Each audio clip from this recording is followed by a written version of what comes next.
Hello everyone. यहाँ भी previous case के जैसे ही एक रेंडमली एक आर हमको बता दिया है, उसे वेरिएबल बताया है और लोड रेजिस्टेंस को फिक्स रखा है। जैसे हमने कहा था पिछले केस में कि हमें ब्लाइंडली ऐसा नहीं करना है कि R should equal to R L, तब जाके मैक्सिमम पावर ट्रांसफर होगी। इस केस में भी हमको क्या देखना है, यहाँ इस आरटीएच का वैल्यू ऐसा रखा जाए कि ये यहाँ से मैक्सिमम करंट फ्लो हो, आई मैक्स। यहाँ मैक्सिमम करंट फ्लो होगा तो अल्टीमेटली पावर हमको मैक्सिमम मिलेगी।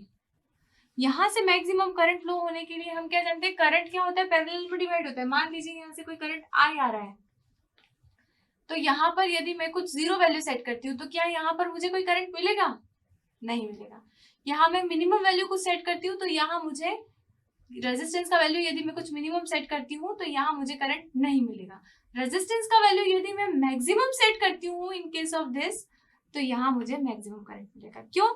यदि मैंने आर का वैल्यू इनफाइनाइट सेट किया, इसका मतलब ये एक ओपन सर्किट जैसा काम करेगा और पूरा का पूरा आई जो रहेगा वो हमारा लोड को सप्लाई हो जाएगा।